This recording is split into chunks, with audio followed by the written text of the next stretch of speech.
Reign the Holy Ruach, Lord. Reign forevermore. Mother ഇപ്പോ ദൈവവിളിയുടെ കാര്യം പറഞ്ഞത് സ്ട്രൈക്ക് ചെയ്തായിരുന്നു. ഓരോ ദൈവവിളി ആദ്യമൊക്കെ കണ്ണീരിന്റെ ഉത്തരമാണ്, ദൈവം തരുന്ന ഒരു ഉത്തരമാണ്.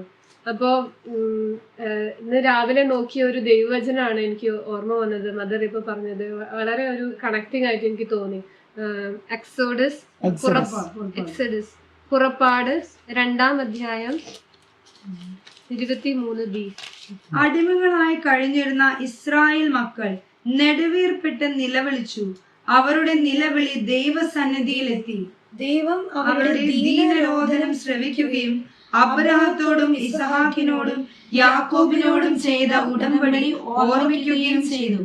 അവിടുന്ന് അവരെ കടാക്ഷിച്ചു, അവരുടെ ദയനീയ അവസ്ഥ ഗ്രഹിച്ചു. അപ്പോ ഇതിനു ശേഷമാണ് നമ്മൾ കാണുന്ന 3-ാം അധ്യായത്തില് മോശയുടെ തെരഞ്ഞെടുപ്പ്. മോശയെ ദൈവം വിളിക്കുന്നു ഫ്രം ദ ബേണിംഗ് ബുഷ്, മുൾപടർപ്പിലൂടെ. ഇപ്പൊ ഇത്രയും നാള് ഞാൻ ഇന്ന് രാവിലെ വായിച്ചു പോയി, അത് സാധാരണ പോലെ വായിച്ചു പോയി. മദർ ഇപ്പൊ ഇങ്ങനെ പറഞ്ഞപ്പോ അത് ആ ദൈവജനം പെട്ടെന്ന് അത് കണക്ട് ആയ പോലെ ഈ ഇസ്രായേൽ ജനം കരഞ്ഞ് ദൈവത്തോട് കരഞ്ഞ് വിലപിച്ച് പ്രാർത്ഥിച്ചതിന്റെ ഉത്തരമാണ് മോശയുടെ ദൈവവിളി തന്നെ. ഒറ്റാളുടെ ഒരു തുള്ളി കണ്ണീര് പോലും വേസ്റ്റ് ആവില്ല. നമുക്ക് പോലും അറിയില്ല എത്ര തുള്ളി കണ്ണുനീര് നമ്മുടെ കണ്ണീന്ന് വന്നിട്ടുണ്ട്. പക്ഷെ ദൈവം അതൊക്കെ കുപ്പിയിൽ ശേഖരിച്ചു വെക്കുന്നു. അത്രയും പ്രഷ്യസ് ആയിട്ട് നമ്മുടെ കണ്ണിന്ന് ഇങ്ങനെ ഉരുണ്ട് വീഴുന്ന ഓരോ തുള്ളി കണ്ണുനീരും ദൈവം കുപ്പിയിൽ ശേഖരിച്ചു വെക്കുന്നു. സങ്കീർത്തനം 56:8. വേസ്റ്റ് ആവില്ല, ഒരു കണ്ണുനീരും വേസ്റ്റ് ആവില്ല. ദൈവം അത്രയ്ക്ക് ഇമ്പോർട്ടൻസ് കൊടുക്കുന്നു നമ്മുടെ കണ്ണുനീരിന്. നമ്മൾ കണ്ണീരൊഴുക്കാതിരിക്കാനാണ് ദൈവം എത്രമാത്രം കാര്യങ്ങൾ ചെയ്തത്. എന്നിട്ട് നമ്മുടെ കണ്ണുനീരൊഴുകാണ്. ദൈവത്തിന് സഹിക്കില്ല. നമ്മുടെ കണ്ണിൽ ഒരു ഡ്രോപ്പ് കണ്ണീര് വരുന്നതിന് മുമ്പ് ദൈവം ഒരു സമുദ്രം ഒഴുക്കി കരഞ്ഞു കഴിഞ്ഞു. ഈ സങ്കീർത്തനം 56:8. അവിടുന്ന് എന്റെ അലച്ചിലുകൾ എണ്ണിയിട്ടുണ്ട്, എന്റെ കണ്ണീർ കണങ്ങൾ അങ്ങ് കുപ്പിയിൽ ശേഖരിച്ചിട്ടുണ്ട്, അവ അങ്ങയുടെ ഗ്രന്ഥത്തിലുണ്ടല്ലോ. ചിലപ്പോഴൊക്കെ നമ്മൾ പ്രാർത്ഥിക്കുമ്പോൾ അത് ദൈവത്തിൻ്റെ ചെവി വരെ എത്തിയോന്ന് സംശയിക്കേണ്ടിയിരിക്കുന്നു. നമ്മുടെ ഹൃദയത്തിൻ്റെ ആ അധരം കൊണ്ട് നമ്മൾ പറഞ്ഞാലേ ദൈവം തൻ്റെ ഹൃദയത്തിൻ്റെ കാതുകൊണ്ട് കേൾക്കൂ. അപ്പോൾ ദൈവത്തിൻ്റെ കാത് തുറക്കാനുള്ള വളരെ ഈസി ആയിട്ടുള്ള പവർഫുൾ ആയിട്ടുള്ള ഒരു കാര്യമാണ് എന്ത്? കണ്ണുനീരോടുകൂടെ പ്രാർത്ഥിക്കുക.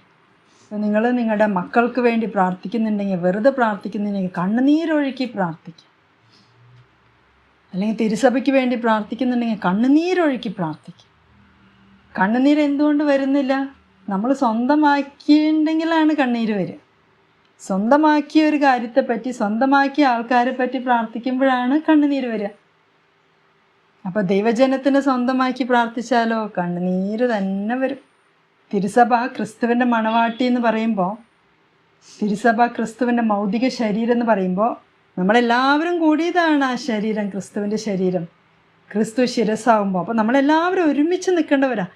അപ്പോൾ ഓൾ ദീസ് പീപ്പിൾ ആർ ആ ബ്രദേഴ്സ് ആൻഡ് സിസ്റ്റേഴ്സ്. നമുക്ക് ബന്ധമുണ്ട്. ഇതാണ് ശരിക്കുള്ള ബന്ധം. ശിരസായ ക്രിസ്തുവിൻ്റെ ശരീരത്തിലെ അവയവങ്ങൾ എന്നുള്ള ബന്ധമാണ് ശരിക്കുള്ള ബന്ധം. അപ്പോൾ അവർക്ക് വേണ്ടി പ്രാർത്ഥിക്കുമ്പോൾ എന്തേ കണ്ണുനീര് വരുന്നില്ല? അത്രമാത്രം ദുഷ്ടാരൂപികളുടെ സ്വാധീനം നമ്മുടെ ജീവിതത്തിലുണ്ടോ? ദുഷ്ടാരൂപികളാണ് ബ്ലോക്ക് ചെയ്യുക, ശരിക്കുള്ള ബന്ധങ്ങൾ ബ്ലോക്ക് ചെയ്യുക, ശരിക്കുമുള്ള പ്രാർത്ഥനകൾ ബ്ലോക്ക് ചെയ്യുക. അപ്പോൾ ഈശോയുടെ സ്വരം മാത്രം കേട്ട് ജീവിക്കണം. ദുഷ്ടാരൂപിയുള്ള സ്വരം കേൾക്കേ അരുത്. കാരണം കുറേ ബ്ലോക്കുകൾ കൊണ്ടുവരും. കണ്ണുനീര് ഒഴുകിക്കാതിരിക്കും. കണ്ണുനീര് ഒഴുക്കി പ്രാർത്ഥിക്കുമ്പോൾ അതിന് ശക്തി ഉണ്ടെന്ന് നമ്മളെക്കാൾ കൂടുതൽ ദുഷ്ടാരൂപികൾക്കറിയാം. അപ്പോൾ കണ്ണുനീരൊക്കെ വറ്റിക്കഴിഞ്ഞാൽ പിന്നെ എന്തോ ഒരു ഉണങ്ങിയ പ്രാർത്ഥന ദൈവത്തിൻ്റെ ചെവി വരെ എത്തുമോ ആവോ. വിലാപങ്ങളുടെ പുസ്തകം 2-ാം അധ്യായം 18-19 തിരുവാക്യത്തിലെ കാര്യം പറയുന്നുണ്ട്. സിയോൻ പുത്രി, കർത്താവിനോട് ഉറക്കെ നിലവിളിക്കുക. രാവും പകലും മഹാപ്രവാഹം പോലെ കണ്ണുനീർ ഒഴുകട്ടെ. നീ വിശ്രമിക്കരുത്, കണ്ണുകൾക്ക് വിശ്രമം നൽകരുത്. രാത്രിയിൽ യാമങ്ങളുടെ ആരംഭത്തിൽ എഴുന്നേറ്റ് ഉറക്കെ നിലവിളിക്കുക. കർത്താവിന്റെ സന്നിധിയിൽ ജലധാര പോലെ നിന്റെ ഹൃദയത്തെ ചൊരിയുക.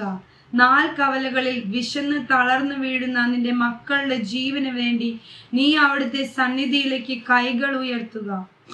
അപ്പോൾ ഈ കാര്യം വായിച്ചപ്പോൾ പ്രവാചകന്മാരുടെ ഒരു കാര്യം എനിക്ക് ഓർമ്മ വന്നത്, പ്രവാചകന്മാര് ഈ മോശ ഇങ്ങനെ ഒരു യുദ്ധം ഉണ്ടായി. അപ്പൊ യുദ്ധം നടക്കുന്ന സമയത്ത് മോശ കൈ ഉയർത്തി പിടിച്ച് കർത്താവിന്റെ മുമ്പിൽ പ്രാർത്ഥിക്കുന്ന സമയത്ത് ഇസ്രായേൽ ജനം അവിടെ ജയിച്ചുകൊണ്ടിരുന്നു. മറ്റേ ശത്രുക്കള് അവിടെ തോറ്റു നിൽക്കായിരുന്നു. അപ്പൊ എത്രമാത്രമാണ് എഴുന്നേറ്റ് രാത്രിയുടെ യാമങ്ങൾ എന്ന് പറഞ്ഞാൽ അവിടെ ഒരു ദശാംശം നമ്മൾ കൊടുക്കുന്നുണ്ട്, ഉറക്കത്തിന്റെ ദശാംശം കൊടുക്കുന്നുണ്ട്, നമ്മുടെ ഒരു ക്ഷീണത്തിന്റെ ദശാംശം അത് കൊടുത്തിട്ടാണ് കർത്താവിന് മുമ്പിൽ ഇപ്പൊ പറഞ്ഞ പോലെ പരിശുദ്ധ കത്തോലിക്ക സഭയ്ക്ക് വേണ്ടിയിട്ടൊക്കെ ഈ ഒരു സമയത്ത് ശരിക്കും ഹൃദയം പൊട്ടി കരഞ്ഞ് പ്രാർത്ഥിക്കേണ്ട ഒരു സമയം അടുത്തു തുടങ്ങി. അങ്ങനെ അടുത്തു തുടങ്ങും സമയമാണ് അടുത്തു തുടങ്ങിയല്ല. It is the time, it is high time. സമയം അതിക്രമിച്ചു കഴിഞ്ഞു.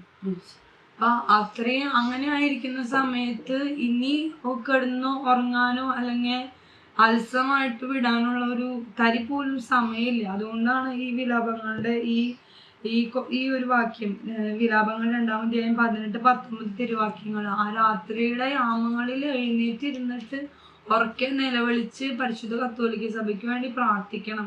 പിന്നെ അതുപോലെ തന്നെ രാത്രിയുടെ യാമങ്ങളുടെ ആരംഭത്തിലല്ലേ, ഇനിയും ഉറങ്ങി കഴിയുകയാണോ? ശരിക്കും ആത്മാവ് ഉണർന്നിരിക്കുകയാണെങ്കിൽ ഉറക്കം വരില്ല. പിന്നെ നമ്മൾ സൈക്കോളജിക്ക് ചിന്തിക്കുമ്പോൾ അന്ന് കുറച്ച് നേരം ഉറങ്ങിയേക്കാം, സൈക്കോളജി അനുസരിച്ച്. ഓക്കെ, ഇനിയിപ്പോൾ അതിൻ്റെ പ്രശ്നം വരണ്ട. പക്ഷെ ഇത് ഹോൾ ടൈം സൈക്കോളജി ആണെങ്കിലോ ആ ഒരു കാര്യം ഈ മഹാപ്രവാഹം പോലെ ഒഴുകട്ടെ എന്ന് പറയുന്നുണ്ട്. അപ്പൊ ഈ കണ്ണുനീര് നേരത്തെ പറഞ്ഞ പോലെ അത് വച്ചണില്ലേ, സ്ട്രീം പോലെ നമ്മുടെ കണ്ണിൽ നിന്ന് ഇങ്ങനെ ഒഴുകിക്കൊണ്ടിരിക്കണം. അത് ഇങ്ങനെ ഇപ്പൊ നേരത്തെ പറഞ്ഞ പോലെ എനിക്ക് ഇവിടെ ഇങ്ങനെ ചാല് വരണല്ലേ, കണ്ണുനീര് കണ്ടിന്യൂസ് ഒഴുകിയിട്ട് 2 ചാല് കീറിയ ഇഫക്റ്റ്. വിശുദ്ധ പത്രോസിലേക്കൊക്കെ ഉണ്ടായിരുന്നു. വിശുദ്ധ പത്രോസിലേശനെ തള്ളി പറഞ്ഞു കഴിഞ്ഞിട്ട് പിന്നെ അങ്ങോട്ടുള്ള എല്ലാ നാളുകളും വിശുദ്ധ പത്രോസിലേക്ക് ഇതിങ്ങനെ ഓർത്തിട്ട് ഇങ്ങനെ ഒരു ഭയങ്കര ഒരു നെടുവീർപ്പും സങ്കടം ഉണ്ടായിരുന്നു. ഇതിങ്ങനെ കണ്ണീരൊഴുകി ഇവിടെ ഒരു ചാല് 2 സൈഡിലും അനുതാപത്തിന്റെ തീവ്രത നമ്മൾ പറയും ഞാൻ അനുതപിച്ചു അല്ലേ, എത്ര ഈസി ആയിട്ട് നമ്മൾ പറയാ ഐ റിപ്പന്റഡ്. എവിടെ ചാല്? അനുതാപത്തിന്റെ തീവ്രത ഈ കണ്ണീരൊഴുകിയിട്ട് ചാല് കാണും. അല്ലെങ്കിൽ ഞാൻ പാപം ചെയ്തു, അനുതപിച്ചു, okay everything is all right എന്ന് ജസ്റ്റ് പറയാൻ എളുപ്പമാണ്. ദൈവത്തിൻ്റെ ഹൃദയത്തിലിട്ട് കുത്താണ് പാപം ചെയ്യുമ്പോൾ. അപ്പോൾ ജസ്റ്റ് അനുദപിച്ചു എന്ന് പറഞ്ഞാൽ പോരാ, വിങ്ങി പൊട്ടണം. ഇത്രയും നല്ല സ്നേഹസമ്പന്നനായ കർത്താവിൻ്റെ ഹൃദയത്തിൽ കുത്താണല്ലോ ഞാൻ ചെയ്തേ പറഞ്ഞ് കണ്ണീരിങ്ങനെ ഒഴുകണം. CCC 1429 CCC paragraph number 1429 1429. തൻ്റെ ഗുരുവിനെ 3 പ്രാവശ്യം നിഷേധിച്ചു പറഞ്ഞ വിശുദ്ധ പത്രോസിനുണ്ടായ മാനസാന്തരം ഇതിനു സാക്ഷ്യം വഹിക്കുന്നു. യേശുവിൻ്റെ അനന്തമായ കാരുണ്യത്തിൻ്റെ കടാക്ഷം പത്രോസിൽ നിന്ന് അനുതാപത്തിൻ്റെ കണ്ണീർ പ്രവഹിപ്പിച്ചു. അപ്പോൾ ഞാൻ പറയാനായിട്ട് ഉദ്ദേശിക്കുന്നത് അനുതാപ കണ്ണീരിനെ കുറിച്ചാണ്. അപ്പോൾ നമ്മൾ പരിശുദ്ധ കത്തോലിക്ക സഭയ്ക്ക് വേണ്ടി പ്രാർത്ഥിക്കും, ജനങ്ങൾക്ക് വേണ്ടി പ്രാർത്ഥിക്കും. വിലാപങ്ങളുടെ പുസ്തകത്തിൻ്റെ പാരഗ്രാഫിൽ നമ്മൾ കണ്ടു, ജനങ്ങളുടെ ദുരിതത്തിന് വേണ്ടിയൊക്കെ നമ്മൾ കണ്ണീരൊഴുക്കി പ്രാർത്ഥിക്കണം. അപ്പോൾ അതിൽ ആദ്യം തന്നെ ശ്രദ്ധിക്കേണ്ടത് എനിക്ക് അനുതാപം ഉണ്ടെങ്കിൽ, എൻ്റെ ഹൃദയത്തിൽ തൊടുന്നുണ്ടെങ്കിൽ, എനിക്ക് എൻ്റെ പാപത്തെക്കുറിച്ച് എനിക്കൊരു ബോധ്യം വന്നിട്ടുണ്ടെങ്കിൽ എനിക്കൊരു അനുതാപം ഉണ്ടാകും, ഒരു അനുതാപത്തിൻ്റെ അവസ്ഥ. അതാണ് പത്രോസ്ലീഹ അവിടെ ഈശോയെ ഒറ്റുകൊടുക്കുന്ന സമയത്ത് പാപത്തെക്കുറിച്ച് ബോധം, പാപബോധം. അപ്പം യൂദാസ് ഈശോയെ ഒറ്റുകൊടുത്തു, പത്രോസ്ലീഹ തള്ളി പറഞ്ഞു. 2 പേരും പാപിച്ചു. പക്ഷെ പത്രോസ്ലീഹ അനുദപിച്ച് തിരിച്ചു വന്നു കഴിഞ്ഞപ്പം ആദ്യത്തെ മാർപ്പാപ്പയാക്കി ദൈവം ഉയർത്തി. പക്ഷെ യൂദാസിന് എന്ത് പറ്റി? അത് അനുദപിച്ചില്ല, പോയി വേറെ ഒരു രീതിയിൽ അത് പോയി. അപ്പൊ ആ ഒരു യൂദാസും കരഞ്ഞു, പക്ഷെ കുറ്റബോധത്തിന്റെ കരച്ചില്, ഗിൽറ്റ്. ഇപ്പൊ ദൈവത്തിൽ ആശ്രയമില്ല, ദൈവത്തിന്റെ സ്നേഹത്തിൽ വിശ്വസിക്കണില്ല അല്ലേ? അപ്പോൾ നെഗറ്റീവായിട്ടുള്ള കണ്ണുനീരല്ല നമുക്ക് വേണ്ട, കുറ്റബോധത്തിന്റെ കണ്ണീരല്ല, സെൽഫ് പിറ്റിയുടെ കണ്ണീരല്ല, പക്ഷെ പാപബോധം. എൻ്റെ ദൈവത്തെ വേദനിപ്പിച്ചല്ലോ, പക്ഷെ എൻ്റെ ദൈവം ഈസ് സോ ഗുഡ് ദാറ്റ് ഞാൻ അനുദപിച്ച് തിരിച്ചു വന്ന ദൈവം സ്വീകരിക്കും. ഇപ്പൊ ഈ മദർ ക്ലാസ് എടുത്തപ്പോൾ നമ്മുടെ ഹൃദയം നനഞ്ഞിരിക്കണം, കണ്ണും നനഞ്ഞിരിക്കണം. ഹൃദയത്തിലും നനവുണ്ടാകണം, കണ്ണിലും നനവുണ്ടാകണം, എങ്കിലേ നമ്മുടെ അനുതാപം പൂർത്തിയാകുകയുള്ളൂ എന്നുള്ള ഒരു കാര്യം. അപ്പം ഞങ്ങൾക്ക് ഇവിടെ ഈ ടിയേഴ്സ് നീലർ, ഞങ്ങൾ ഇതിൻ്റെ മുന്നേ ഷെയർ ചെയ്തിട്ടുണ്ട് ടിയേഴ്സ് നീലറിൻ്റെ കാര്യം. അപ്പം ഞങ്ങൾ എല്ലാ ദിവസവും അഡോറേഷൻ്റെ സമയത്ത് ടിയേഴ്സ് നീലറെ പോയപ്പോൾ മദർ ഇടയ്ക്ക് കണ്ണീരില്ലാത്തവർ, കണ്ണിൽ നിന്ന് കണ്ണീരൊഴുകാത്തവർ പോയി പ്രാർത്ഥിക്കേണ്ട ചില സമയത്ത്. കാരണം എന്താ? അതിന്റെ പേര് തന്നെ ടിയേഴ്സ് നീലർ. അപ്പൊ ടിയേഴ്സ് ഇല്ലെങ്കിൽ അതൊരു കോൺട്രഡിക്ഷൻ ആവില്ലേ, വിരോധാഭാസം. അതുകൊണ്ടാ, അല്ലാണ്ട് എനിക്ക് കുഴപ്പമില്ല അല്ലേ. ഒരു ദൈവജനുണ്ട്, നനഞ്ഞ പൂന്തോട്ടം പോലെയാണ് നീ, നട്ടു വളർത്തിയ നനച്ച പൂന്തോട്ടം പോലെയാണ് നീ. അപ്പൊ ഈ നനച്ച പൂന്തോട്ടത്തിന്റെ പ്രത്യേകത എന്താ? നനഞ്ഞ് കുതിർന്നിരുന്ന പെട്ടെന്ന് വിത്ത് മുളയ്ക്കും, ചെടികൾ വളരും, പൂവുണ്ടാവും, കായുണ്ടാവും. അപ്പൊ നമ്മൾ കണ്ണീരിൽ കുതിർന്ന്, നമ്മുടെ ഹൃദയം കണ്ണീരിൽ കുതിർന്ന ഒരു പൂന്തോട്ടമാണെങ്കിൽ, നനഞ്ഞ പൂന്തോട്ടമാണെങ്കിൽ നല്ല നല്ല വിത്തുകൾ പൊട്ടിമുളച്ച് വരും, നല്ല നല്ല പ്ലാന്റ്സ് വിൽ ഗ്രോ. ഡ്രൈ ആയിട്ടുള്ള ഒരു ലാൻഡിൽ അങ്ങനെ പെട്ടെന്ന് വിത്ത് പൊട്ടിമുളയ്ക്കോ? സസ്യങ്ങൾ വളരുമോ? നമ്മുടെ ഹൃദയം ഉണങ്ങി വരേണ്ട ആ നിലം പോലെയാണെങ്കിലോ? ഈ കഴിഞ്ഞ ദിവസങ്ങളിൽ ഒരു പേഴ്സണലായിട്ട് എക്സ്പീരിയൻസ് ഉണ്ടായ 2 കണ്ണീരിൻ്റെ ഒരു വ്യത്യാസം പറയാൻ വേണ്ടി. അപ്പോൾ ആദ്യം ഇങ്ങനെ ഒരു തെറ്റ് ഫോർമേഷൻ്റെ ഘട്ടമാണ്. അപ്പോൾ നമ്മൾ ഇങ്ങനെ കുറച്ച് തെറ്റ് പറ്റിയ കറക്ഷൻ കിട്ടി. പക്ഷേ അത് ഹൃദയം ഹാർഡായിട്ടിരിക്കുകയാണ്. അപ്പോൾ ആദ്യമൊക്കെ ഇത് സമ്മതിക്കാൻ പറ്റുന്നില്ല. എനിക്ക് അങ്ങോട്ട് ഇതെന്നെ പറയണേ, ഞാനങ്ങനെ ചിന്തിച്ചിട്ടില്ലല്ലോ, എന്താ പറയണേ. ഉള്ളിൽ മുഴുവനും ന്യായീകരണമാണ് വരുന്നത്. ആദ്യമൊക്കെ ന്യായീകരണം, പിന്നെ ഈ ന്യായീകരണം പിന്നെ കോപമായിട്ട് മാറുന്നു, കോപം വാശിയായിട്ട് മാറുന്നു. അത് ഒന്നിനൊന്നിന് ഇതിങ്ങനെ കൂടിക്കൂടി വരുവാണ്, ഒന്നിനു മേലൊന്ന് ഇങ്ങനെ കൂടിക്കൂടി വരുവാണ്. പക്ഷെ ഇതിന്റെ ഇടയ്ക്ക് കരയുന്നുമുണ്ട്. അപ്പോൾ അത് എന്ത് കരച്ചില്? അത് കുറ്റബോധത്തിന്റെ സെൽഫ് പിറ്റി. അയ്യോ, എന്നാലും അവരല്ലേ, എനിക്ക് എന്നും ഇങ്ങനെയാ, എനിക്ക് എപ്പോഴും ഇങ്ങനെയാ, ഞാനിങ്ങനെയാ അല്ലേ. അപ്പൊ അങ്ങനത്തെ ഒരു കരച്ചില്. പക്ഷെ ആദ്യം ഇത് ഇടയ്ക്ക് മനസ്സിലാകുന്നുണ്ട്, പിന്നെ ഞാൻ കരഞ്ഞല്ലോ, പിന്നെ എന്ത് എനിക്ക് അനുതാപം വരുന്നില്ല എന്ന്. എനിക്ക് അനുതാപം വരാത്ത, ഞാൻ കരയുന്നുണ്ടല്ലോ, ഇതെല്ലാം സ്വയം ഉള്ളിൽ ഇങ്ങനെ പറഞ്ഞുകൊണ്ടിരിക്കുവാണ്. കണ്ണീരൊക്കെ ഉണ്ട്, പക്ഷെ നല്ലൊരു സ്പിരിച്വൽ പേരന്റ്, സ്പിരിച്വൽ മദർ ഉള്ളത് കൊണ്ട് കൃത്യ വഴിയിലൂടെ കൊണ്ടു നടക്കുക. ഒരു ഉദാഹരണം, 2 തോട്ടക്കാരുണ്ടെന്ന് വിചാരിക്കും. ഒരു തോട്ടക്കാരൻ ഇങ്ങനെ സസ്യങ്ങളെ, പ്ലാന്റ്സിനെയൊക്കെ സ്നേഹിച്ച് ഇങ്ങനെ വെള്ളമൊഴിച്ചൊക്കെ കൊടുത്താൽ എങ്ങനെ വളരും ആ പൂന്തോട്ടം? വേറൊരു തോട്ടക്കാരൻ ഇതിപ്പോൾ വെള്ളം ഒഴിക്കണ്ടേന്ന് കുറേ വെള്ളമൊക്കെ ഇങ്ങനെ കുത്തിയൊഴിച്ച് ഇങ്ങനെയൊക്കെ, ചിലപ്പോൾ ആ കുത്തി ഒഴിക്കുന്നതിൽ തന്നെ ചില പ്ലാന്റ്സ് നശിച്ചിട്ടുണ്ടാവും, ചില ചെടികൾ. അപ്പോൾ നമ്മൾ എന്ത് തരം നനയ്ക്കലാണ് നമ്മുടെ ഹൃദയം നനയ്ക്കുന്നത്? എന്ത് തരം അനുതാപത്തിൻ്റെ കണ്ണുനീരാണെങ്കിൽ അതിലിങ്ങനെ ചെടികൾ പൊട്ടിമുളച്ച് വരും. ബാക്കി നെഗറ്റീവ് കണ്ണുനീരാണെങ്കിൽ ആ കണ്ണീര് ഒഴിക്കണോ ആ ഒഴിക്കില്ല തന്നെ ചിലപ്പോൾ ഉള്ള ചെടികൾ നശിച്ചു പോകും. അങ്ങനെ. അപ്പൊ ഈ അനുതാപത്തിലേക്ക് പിന്നെ വരാൻ വേണ്ടി കുറച്ച് കാര്യങ്ങൾ ഇങ്ങനെ നമുക്ക് പേഴ്സണലായിട്ട് ചെയ്യാൻ പറ്റിയ കുറച്ച് കാര്യങ്ങൾ നിങ്ങളുമായിട്ട് ഷെയർ ചെയ്യാൻ തോന്നുന്നു. ഒന്ന്, നമ്മുടെ ഈശോയുടെ പീഡാസഹനം ധ്യാനിച്ചാൽ കുറച്ച് സമയം നമുക്ക് 14 സ്ഥലങ്ങളുണ്ട്. അതിലേതെങ്കിലും ഒരു സ്ഥലം നമ്മുടെ ഹൃദയത്തിൽ, മിക്കവാറും 12ാം സ്ഥലം ഈശോയുടെ ആ പാഷൻ ഓഫ് ദ ക്രൈസ്റ്റ് പീഡാസഹനം ധ്യാനിക്കുമ്പോൾ അതൊക്കെ 12ാം സ്ഥലം മരണം.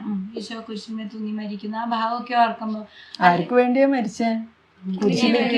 കുരിശിൽ ഈശോ തൂങ്ങിക്കിടക്കുമ്പോ എന്താ, it should tell us what, ആർക്ക് വേണ്ടിയാ തൂങ്ങിക്കിടക്കണേ?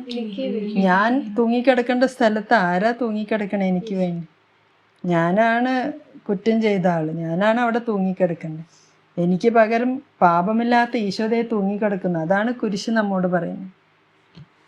പിന്നെ അതുപോലെ നമ്മുടെ പരിശുദ്ധ കുർബാനയിലെ ചില ഭാഗങ്ങൾ, സമർപ്പണത്തിന്റെ ഭാഗങ്ങൾ, അല്ലെങ്കിൽ കൂദാശ വചനത്തിന്റെ ഭാഗങ്ങൾ, അതിൻ്റെയൊക്കെ നമ്മൾ അത് കഴിഞ്ഞുള്ള ഒരു പ്രാർത്ഥനയുണ്ട്. കർത്താവെ, അങ്ങേക്ക് നന്ദി പ്രകാശിപ്പിക്കുവാൻ കഴിയാത്ത വിധം.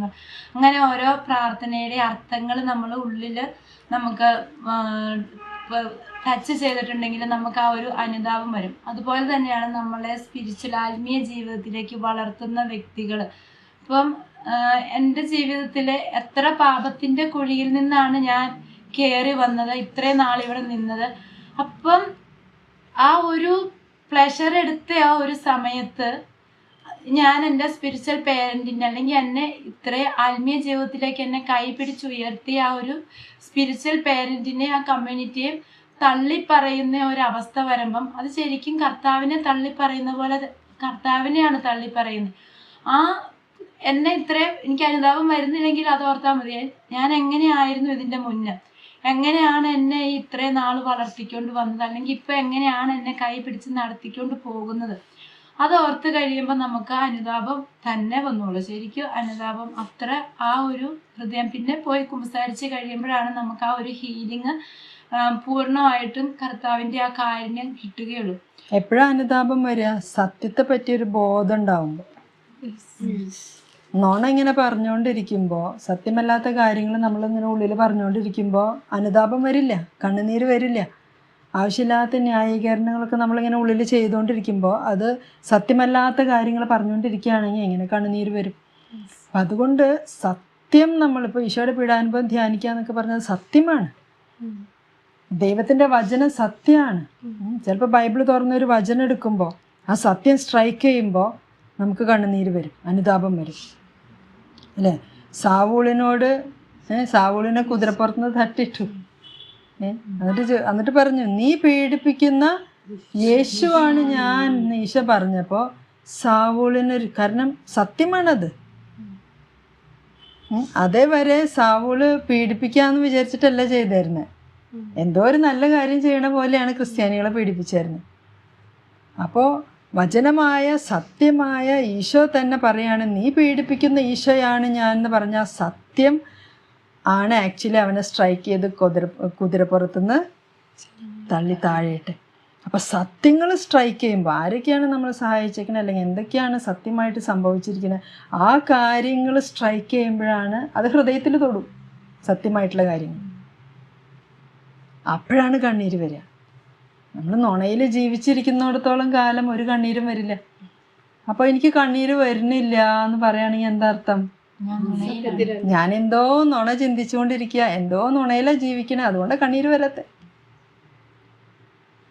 അപ്പം എന്തെങ്കിലും ബാക്കിയുള്ളവർ പറഞ്ഞിട്ടോ അല്ലെങ്കിൽ ബൈബിളിൽ നിന്നോ അല്ലെങ്കിൽ എന്തെങ്കിലും വിധത്തിൽ സത്യം നമ്മുടെ ഹാർട്ടിൽ തൊടുമ്പോഴാണ് കണ്ണുനീര് വരിക. മറ്റുള്ളവർക്ക് വേണ്ടി പ്രാർത്ഥിക്കുമ്പോൾ കണ്ണുനീര് എന്തുകൊണ്ടാണ്?